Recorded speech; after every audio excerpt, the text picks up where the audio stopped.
ಓಟಿಗೆ switch ಒತ್ತುವ ಹೊತ್ತು ಯೋಚಿಸು ಪ್ರೀತಿಯ ಮತದಾರ. ಒತ್ತಡವೊಂದಿಗೂ ಮಣಿಯದೆ ತೆಗೆದುಕೋ ನಾಡಿಗೆ ನಲ್ಮೆಯ ನಿರ್ಧಾರ.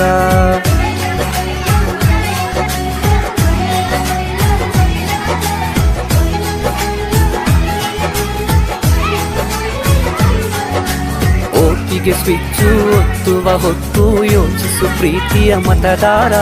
ಒತ್ತಡವೊಂದಿಗೂ ಮಣಿಯದೆ ತೆಗೆದುಕೋ ನಾಡಿಗೆ ನಲ್ಮೆಯ ನಿರ್ಧಾರ. ಮತದಾನ ನಿಜ ಶ್ರಮದಾನ, ತಿಳಿಯೋಣ ನಾಡ ಉಳಿಸೋಣ, ನವ ಕನಸನು ಬಿತ್ತೋಣ. ಹಣಬಲದ ಮಿಷವನ್ನು ಬಲವಾಗಿಯೇ ತುಳಿಯೋಣ. ಜಾತಿಯಲ್ಲ ವ್ಯಕ್ತಿಯ ನೋಡಿ ವೋಟು ಚಲಾಯಿಸು, ಪಕ್ಷವಲ್ಲ ಪಂಚಾಯತಿಗೆ